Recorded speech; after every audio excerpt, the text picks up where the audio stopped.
What's up guys, it's me, Mad Samurai 84 here for a very late edition of PS Plus Plays.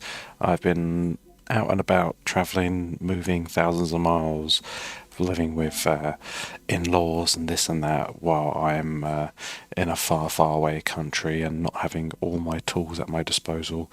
So I've struggled and I'm very late and I wasn't really able to do my usual PS Plus plays for February's game. So I thought I'd just do a little video about my thoughts on February's games before I kind of jump into March's games. Hopefully I'll be doing, I'll try to do the normal format for March's, but here this is just going to be a video talking about all three and giving my score. So if you haven't seen any of my PS Plus plays videos, usually I play through the games, but and just kind of give a real-time reaction and final thoughts, but I'm kind of more or less going to give my final thoughts straight away on each game because I've just been playing through them when I can.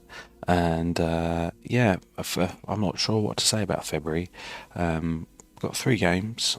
Well, I would say two and a quarter games in a way, technically. But yeah, let's talk about the first one. And the first one is Tiny Tina's Assault on Dragon Keep, a Wonderlands one shot. Now, where to start off with this game? Basically, this game is a re-release of some Borderlands 2 DLC, and yeah, what can I say about that? Basically, it came out on Borderlands 2. It originally came out in, what was it, 2000 and... I'm probably going to mess it up. I think it was about like 2008, maybe. It originally came out. And I've technically already got this. Back in June 2019, we got the Handsome Collection, which was Borderlands 2 and it's all its DLC, and the Borderlands prequel game, and we already got this. I've played through that, but I didn't play through any of the DLC on Borderlands 2, so I never played this one. And yeah, it was a bit like, oh, okay, this is basically just recycling a game. And when you look at it, this was re-released in November 2021. No, originally released in 2013. Sorry, I don't know why I said 2008. I had the date on my computer here. I just didn't look up. It was originally released in 2013, but this re-released version was released in 9th of November 2021. So literally just about 5 months ago, if that, this came out. It's PS4 only. I don't know why they haven't done some sort of PS5 type version with better kind of textures or whatever. I don't know. It was just seemed that was probably the quickest and easiest way and minimalist of work. The only probably positive thing with this is that you've got a full kind of platinum trophy list with the game, where the DLC wouldn't have had a full kind of trophy list. But I have to say, the game is still real fun. If you like Borderlands 2 or the Borderlands game, you've got a real decent game.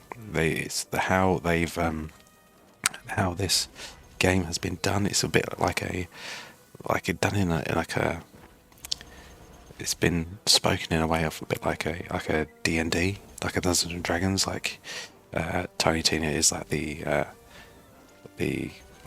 what were they called, the storyteller, whatever they are called, but it's like you're playing like a type of D&D game you are in. She's like the story master, and she's like telling the whole story, and it's got all characters from Borderlands 2. But yeah, the game does play really well. It plays excellent, controls really well. But the funny thing is, it still has the same problems. And like the biggest problems I've really noticed is like when you kind of go into a new area, you have like this whole like slow loading of like textures when you're in a new area, and those all have like minimal issues and stuff. But it's the same game. It has all the same little kind of problems. Nothing. I haven't come across anything major whatsoever. But that's it. It plays great and it looks great, and yeah, it's not a very a long game. It's about when I looked online, people saying it's about like 6 to 15 hours, depending on like how far and how much you kind of probably want to kind of play with it. It's probably going to take you probably on the higher end. Maybe 10 plus hours to do the platinum of it. The annoying thing is you can't use your Borderlands 2 data from like the Handsome collection or anything, so you're having to start fresh, which is actually quite annoying because I kind of got to level 50 on Borderlands 2. I think I was like level 50. I was kind of like high 40s or something, but yeah, it won't let you do that. But yeah, it's very annoying. I don't know why this is basically a to hype up Tiny Tina's Wonderland game coming out in March. Really, I think it's supposed to coming out this month, but it's literally that. So it's not a good. It's not a good thing. It's basically a bit of PR for the game. What they should have really done was probably given us Borderlands 3 and then chucked this in as a bonus, as an extra PR thing, instead of like just giving us this. It's very, very poor. But it's a very enjoyable game. I was like playing through it. I'm like, oh, I kind of like getting right into it. Whether I'll kind of like play through it is another all the way through it is another thing. I'm not too sure. But yeah, I was like really kind of like digging it. I was like, oh yeah, this is a good game. I like this one. It's basically Borderlands 2, and I enjoy Borderlands 2. And when you look at its like Metacritic score, it actually doesn't have a Metacritic score when last time I looked. It has a user score of 3.6, but it seems to be like a bit like review bombed really for this version. And like, its original score, I couldn't see a score for the PS3 or anything, but the 360 has got a 86 on the 360, the original DLC, and its PS3 user score is a 7.9. So I would probably take that as the kind of the user and the actual Metacritic score. It is a decent game. It's just not it's a good game, but a really disappointing offering. So what can you say? So I'm going to give a game score for this game as a 3/4 of a thumb up, and I'm going to give an offering score of a stinky 2 thumbs down. Yeah, super disappointing. It is a good game. You will play it and you will enjoy it, but overall, in the grand scheme of things, it's not a good offering. But we got another 2 games for the month, so hopefully things get a little better. So let's move on to the next. Now on to our second game for February. We got Planet Coaster, the console edition. This came out on PS5 on November 2020. Originally came out in November 2016 for the PC. This is just a PS5 game. We don't get PS4 a PS5 version. It's literally just the PS5 version. Now I was actually I've had my eye on this one. I think I've kind of been wanting to kind of play this for a while, because when I've seen it, I've gone, ooh, that kind of reminds me of Theme Park, and I loved playing Theme Park on the PC when I was young. It was just so much fun. I had use all the cheats and make it just make it crazy and make everyone vomit everywhere. It was just brought back lots of memories. But now this game, it looks nice and colourful, and it really does that kind of ooze that theme park look to it. But you know what, I have to say, the controls are very hard to start with. But as the more you play, the better you adapt to them. But there's still they're still quite tough. You're going to be battling them. It would be interesting to try it with a keyboard and mouse. That would be quite interesting. But I do have to say, I was kind of like, I was kind of really wanting it to be like the 2 Point series, like a bit funny, like that. But it's not. But but that's not really kind of like needed. Hopefully, 2 Point series does make a theme park one, because I'm looking forward to their campus game that's coming out, because I love 2 Point Hospital. That's excellent. And I do have to say, like, the vast amount of like pop-up menus and options can make things confusing, because there's so many like menus and this and that tabs. It goes into so much detail. You do have to be prepared to kind of spend a bit of time kind of learning where this and that is, how to do this, how to do that. Because it's more in depth than I was actually originally expecting. But when you get into like the nitty gritty part of the game of like making your own roller coaster, like, this is actually quite tough, and a fun part of the gameplay is trying to make your ride as crazy or perfect as you want, but the real tough part is making sure the coaster has got the knees to get round the track, because you can try and make it, but you have to really kind of make your roller coaster so it can actually have enough like G's to go round and do this and do that. And also you have another thing of like trying to like make it like so it's exciting, just the right amount of fear, at least amount of nausea, like the right amount of nausea, not too much.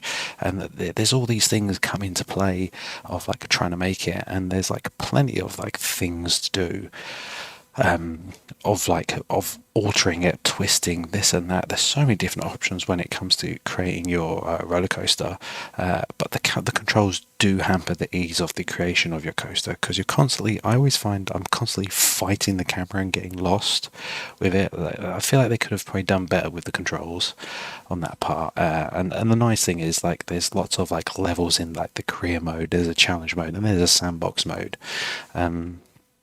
It's a shame that you can't actually set the actual size of the park in the sandbox. I didn't really notice I could, so you can't make it as big or as small as you want.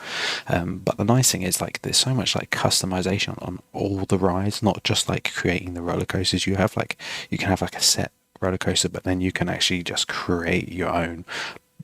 And it's that you can just let your imagination go wild.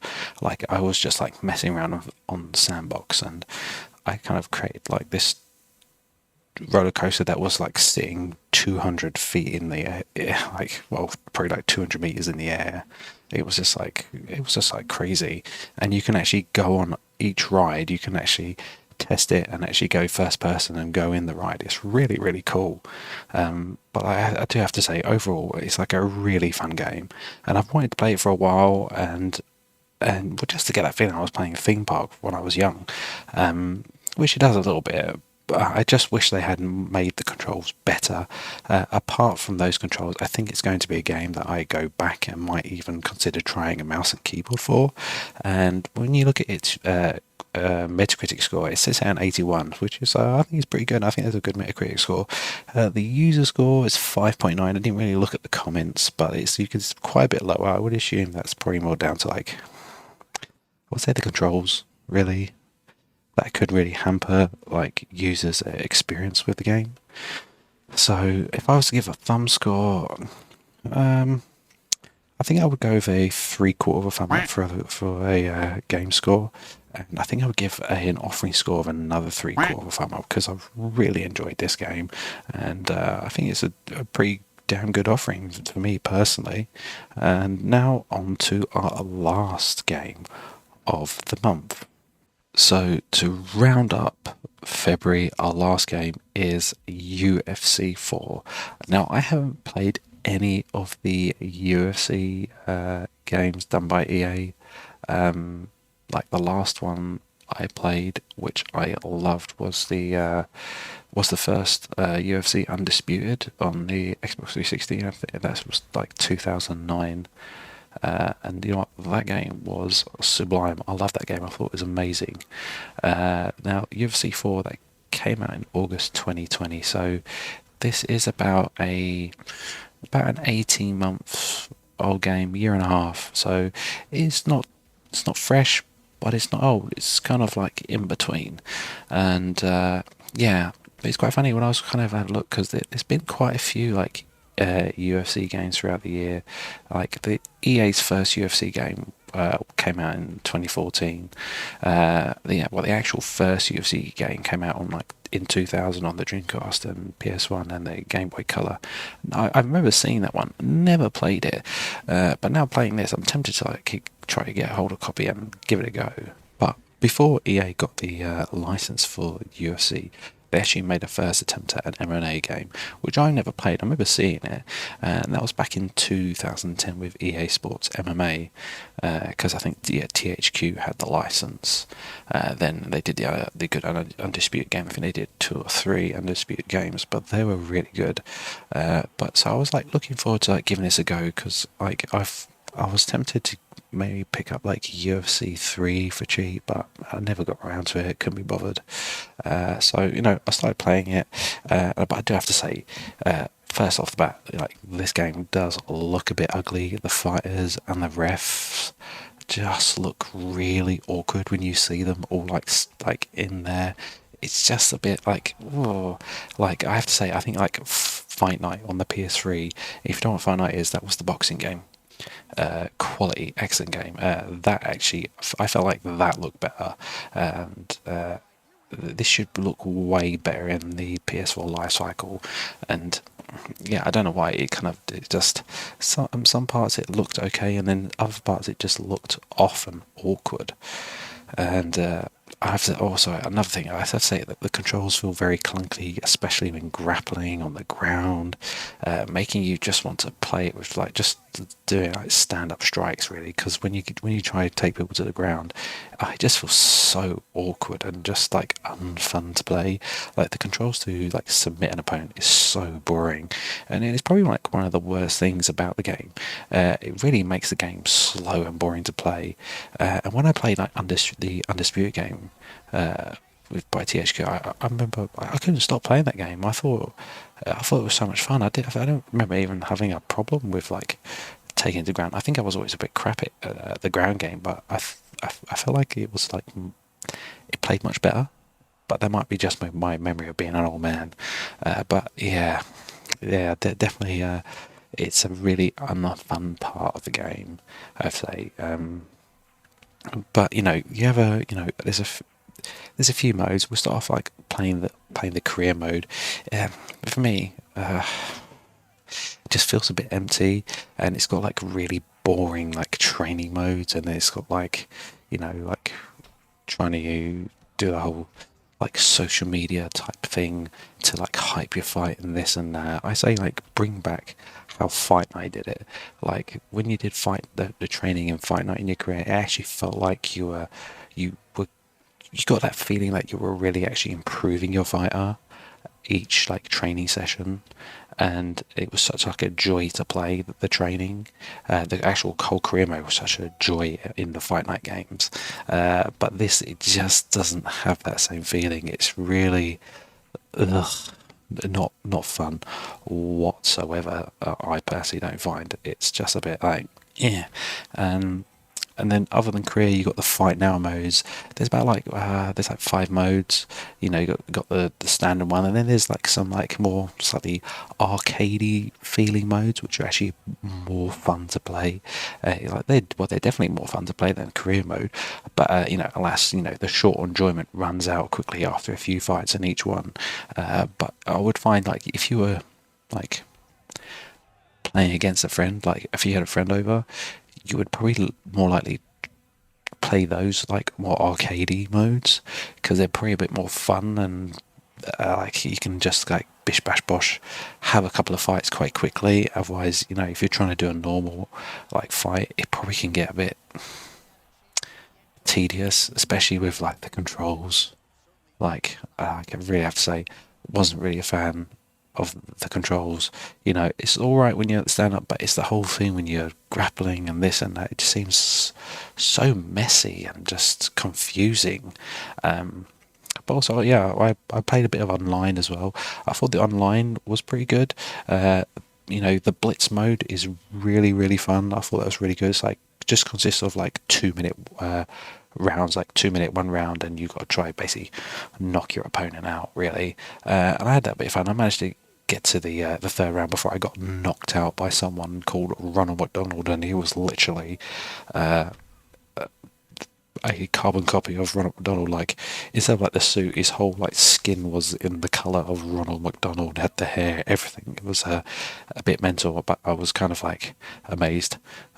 He beat me emphatically, like really badly, but definitely very fun. And they got the championship mode, which is just standard, trying to win as many fights and become a champion. But it played all right. And there's an offline mode which seems pretty pointless. It's just about like creating an event, a tournament. It's a bit like, are you going to play that? Most likely not. Most likely not. You're not going to play that offline mode at all. But if you're into these games, you may find quite a bit of enjoyment. But I think for the most people who want like a new Fight Night game, this isn't it. If you're into the UFC games, you might enjoy it. But if you're not really into the UFC games, you won't mind the stand-up game of the fighting, but as soon as the whole grappling thing and the ground game comes, you're probably going to be a bit like, ugh, I just want to play Fight Night. But again, I say this should look better. The UFC 4, I feel like should look really good, but I don't feel like it looks good. And then also another thing that annoys me is the whole leveling up and gaining XP just feels pointless. Just unlock some outfits and this and that. It just seems like ugh. But probably the most fun thing is like there's a couple of like different venues and stuff. Like on the arcade mode, there's like a backyard chain thing, and there's like a kind of like a whatever like Thai underground cave dojo stuff, which is pretty cool. But there's not enough of that. They should have added more kind of fun, different, interesting venues to fight. But yeah, it is a super disappointing, even though it's really entertaining to knock out your opponent. But overall, the game is okay. But apart from the arcade modes and the online mode, that makes it a bit fun. It has made the sport of MMA a boring game to play and experience. Really, I didn't really like. I have slightly enjoyed it, but I haven't. I felt more kind of like, ugh, this isn't that fun to play, because I remember having so much fun with Undisputed. It was just so good, so perfect. So if we look at its Metacritic score, it sits at a 78 when I looked. So it's scored quite well with critics, but the user score, God, really, really bad. It sits at like a 1.6. When I had a little flick through, a lot of people said it was more or less like a copy paste job from UFC 3 in the comments.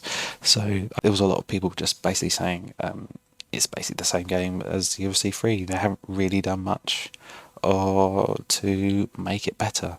So I think that's why a lot of people are quite unhappy with it. With user-wise, so it seems like it got a bit of review bombed because of that. So if we go to my game scores, my thumb scores, my game score, I'm going to give it a quarter of a thumb up because it's okay. I was tempted to give it a thumb in the middle, but because of the controls and it not looking that great, it's quite disappointing. So I'm going to give it a quarter of a thumb up. Offering score, I'm going to give it a thumb in the middle because if you are a fan of MMA, this will be fun. It's a year and a half old game, not too bad. It does kind of play right. Haven't had any problems. But yeah, I'm gonna stick with offering score for thumb in the middle for that. So now I've quickly gone through the games, I've given my scores. Let's look at it as an overall score for the month. So Tiny Tina, I gave that a game score of a 3/4 of a thumb up and an offering score of a thumb down, with a little bit of poo on the thumb because it's not a good offering because we got the game not that long ago. Then Planet Coaster, really enjoyed that game. You know, apart from the tough controls, which you will have to get used to, it is a fun game. Definitely a game I'm going to be playing. I gave that a game score of 3/4 thumb up and an offering score of a 3/4 up. And then lastly, UFC 4, kind of disappointing. There's some little bit of enjoyment, but yeah, not great, not great for me personally. So I gave that a game score of 1/4 thumb up and an offering score of a thumb in the middle. So I think overall, try keep it easy.